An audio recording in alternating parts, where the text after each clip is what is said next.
Hello and welcome to the Hit Squad. He's Jesse Finney. I'm Chad Range. Real quick question right off the top before we get started. Who would you rather have, Michael Waka or Albert Pujols? I love it. Woo! He's been playing that actually since yesterday, so that's awesome. I love it. Oh, yeah. He's been on fire, has he not? That young man can unbelievable. pitch. Unbelievable. You're still in the Redbird shirt. I haven't washed it. I haven't washed it. Believe it or not, I haven't washed it. I don't wear this every day, but I haven't washed it, nor will I wash it until the end of October. Thank God we're not on Smell-O-Vision. This segment brought to you by Shamrock Fighting Championships. That's home of St. Louis Professional Mixed Martial Arts. A big fight for them this weekend. We're going to preview that a little later on in the show. But first and foremost, we want to, this is big. This is it. John Jones and Glover Teixeira no longer headlining UFC 169. There's something to that, though. I feel personally, I'd probably come out this week or next week, but that fight's going to happen. It's just going to be a matter of time. There's more behind the scenes than what we do or do not know. Absolutely. You can always follow us on Facebook. We're at Facebook.com/Hit Squad 101 ESPN. Same for the Twitter handle at Hit Squad 101 ESPN. We want to hear from you. Log on. Get on that social media stuff. Now, something interesting that is going on is Alexander Gustafsson still expects to fight Jones in his next bout. Does that mean he's going to be waiting for probably 6 months to 9 months before we see Maybe in his next bout. in his next. Right. But I hope it's not. Next. Yeah, I hope it's not Jones's next bout. UFC President Dana White on Monday, he did call the media members, said Jones and Teixeira will not be headlining the UFC 169 as previously announced. Like you said, I think they're going to get pushed to another event. They're going to get pushed to another event. They're going to headline another event here coming up soon. I could be wrong. I don't know anything about that, the inside stuff, but at the same time, that is my thoughts on it. I want to see Alexander Gustafsson. We talked about this against Daniel Cormier. There's a lot of good fights there really are. In that light heavyweight. Yeah. I mean, I don't think they need to go right back to Alexander Gustafsson and Make John him earn Jones. it, man. Absolutely. Make him earn it. Absolutely. I thought he won the fight 48-47, but at the same time, you know what? It was the judge's decision. They made the call, so make Gustafsson get back and try to earn it. And I completely agree. Now, two fighters that are completely on the other side of the, you know what I mean? You're talking about Frank Mir and Alistair Overeem. That is going to happen on UFC 169. That's Super Bowl weekend. And UFC President Dana White went on record saying the loser leaves town. Alistair Overeem. Let's see. I got to tell you something. That is on the opposite end. I'm excited for that fight because it's a make it or break it. You got two contradicting styles. You got a grappler against a striker. You know, it's going to be interesting. And you know what? They both know this. And hey, it's out there. You're getting cut. I mean, it's done. So we'll see what happens. Now, Frank Mir says if he is cut by the UFC, retirement is a possibility. I would imagine that it would be. Everything's a possibility, right. But, you know, money speaks. So, you know, if Bellator comes to him and offers him millions of dollars, and, you know, that might be something he might reconsider. So, I mean, I think that, you know, he's done a lot for the sport. He's fought at the top levels. And if you're not cutting at the top level and that's where you want to be, the UFC is where you need to be. But at the same time, if you can't cut the mustard, go home. But if you need the money, that's it. Fabrico Verboom says the Overeem has completely changed without PEDs, and I would have to agree. Yeah, I mean, you can look at the record and right, say, absolutely. You know, and I wonder with Alistair, how long has he really been doing them? Is it really some of those things that it's physical or is it mental? You know, a lot of guys that they say, you know, do steroids simply so they can train harder, not necessarily for the fight, but they can train harder to get in better shape. You know, I don't know. Is that true? I mean, you never really do know. And, you know, how long has Alistair really been doing this? You never really do know. And I don't think he'll ever come out and actually admit it, but I think a lot of it with Alistair Overeem is mental. I really do believe that. So, you know, there's a lot of guys out there in the sport that are addicted to steroids. So maybe he's addicted to it. I mean, who knows? I mean, he has that heavyweight physique. I mean, he looks like a guy. Have you seen him, though, from 7 to 8 years ago? I mean, he was 220. He was 215. So yeah, I mean, he wasn't as big as he is. We'll see if we get our producer Kevin Fowler to pull up some pictures of Alistair Overeem.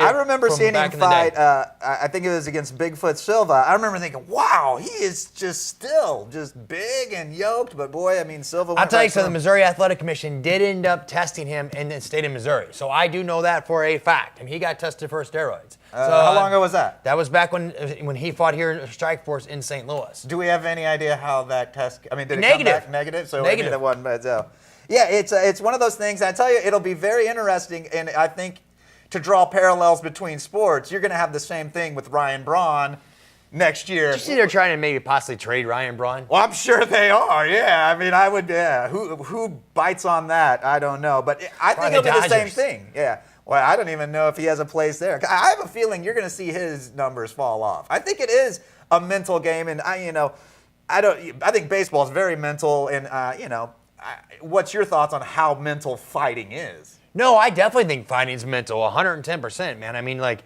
if you don't believe in yourself and you got to take steroids to believe in yourself, I think it's going to end up being, it's going to kick you right in the butt, man. I mean, but at the same time, I mean, it's so hard to argue because so many people were doing them at that level, just like baseball years ago, just like fighting was kind of getting away with it. Now everyone's kind of getting caught. So it's kind of like, man, I mean, is it really one of those things that it is a mental thing? I think that a lot of mentalness goes into it. Is, are you getting enough training? Are you training harder? Are you training smart enough? So we'll see. I mean, only time will tell. I mean, we can sit here and discuss it all day long, but you know what? Let's see what happens with Frank Mir and Alistair Overeem. And obviously, Frank Mir's had a great run. He's an older cat. I mean, if he hangs it up, hey, good job. Right off the sunset. Is he a Hall of Famer? It's tough. I would really have to dig into everything. I mean, he's a big name, and I think he's one of those pioneer guys. I agree with the the hat kind of goes off to him because he was doing it before it was probably making him a lot of money, and he really kind of missed, I think, the great years that are coming ahead for kids like John Jones, who will be paid tons of money, where I don't think he got to really cash in on that. So he was a pioneer. My hat's off to him.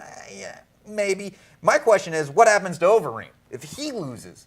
I mean, where does he land? He'll end up in Bellator. He'll go to Bellator. Do you think he'll be able to fight his way back? Possibly the World Series of Fighting, though, too. He's got a real good kickboxing connection. Yeah, but I mean, Ray Seffel runs the World Series of Fighting, so we'll see. I mean, Overeem's not done fighting. No, I think Mir, I can see him being done. And he could also go back overseas and do as many steroids as he wants. and fight. Well, as we discussed, Overeem's got a new kickboxing coach, so it'll be interesting to see if that helps him a little bit. Like you said, he's going back to his roots. He's going back to his roots. I mean, I hope Overeem does well. I really do, because I know him a little bit, and I got to tell you something, man. I've never seen a guy more impressive kicking pads ever in my life. I mean, this guy was knocking our cage like two inches every time he kicked some pads. I mean, this guy's unbelievable.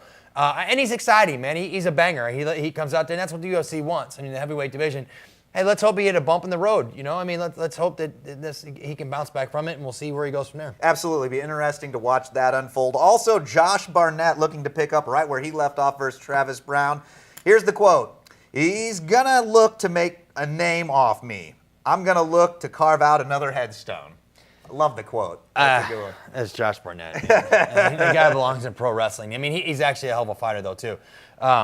That's a fight that's going to be one of the best fight cards of the year, is December the 28th in Vegas. And I got to tell you something, that's Ronda Rousey, and I mean, that's Anderson Silva, Chris Weidman. That card is shaping up to be one of the best fight cards of the year, if not the best fight card of the year. Well, the other fight card you were really impressed with, and it's going to be returning to movie theaters. UFC 167, that's GSP versus Hendricks. That's a great fight card. Awesome fight card. And you can go to the movies and watch it. You can go to the movies and watch Popcorn, butter. Yep. That's good stuff. Yes, beer. Milk duds. Yeah, Ronnie's, I believe so. Yes. Yeah, nothing wrong with that. But I think that's... I don't know. It's more mainstream, man. It's just more and more that the sport is getting more mainstream every day. And there's a demand for it. Hey, that's what I like about it. The demand, someone had the wherewithal to say, hey, let's put this on the big screen. Literally, the movie theater big screen. It's a chance to make money, and I think it'll be a good turnout.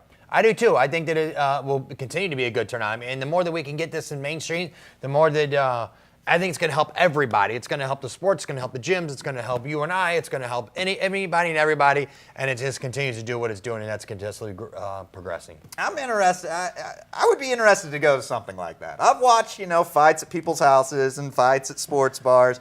Never at a movie theater. I think that'd be... I haven't watched it in a movie theater either. It'd be kind of a cool experience. I might actually have to look into doing that. Well, that's good stuff. Anything else pressing on the UFC mixed martial arts front that you can think of? You know, I'm interested to see how Bellator does in their pay-per-view coming up here in less than 30 days. That'll be interesting. Is there really any people to watch, want to watch Rampage and Tito Ortiz? And there could be on and on. But, man, I'm more interested at this point in this Cardinals baseball. Absolutely, absolutely. And following along with what you said with the Bellator, I can totally see Frank Mir getting an older guy. I don't know who it'd be. Can't come to me off the top of my head. Randy Couture? Whoa. Hey, that would be all right. How about bring out the Iceman? Yeah. Liddell. He's with the UFC. He's signed. He's in the retirement program. He's in the retirement program. I like the retirement program. I got you. I do. Nothing wrong with that. Well, you're watching 101sports.com. You're going to want to stay tuned next because, are you kidding me? You'll see. 101sports.com.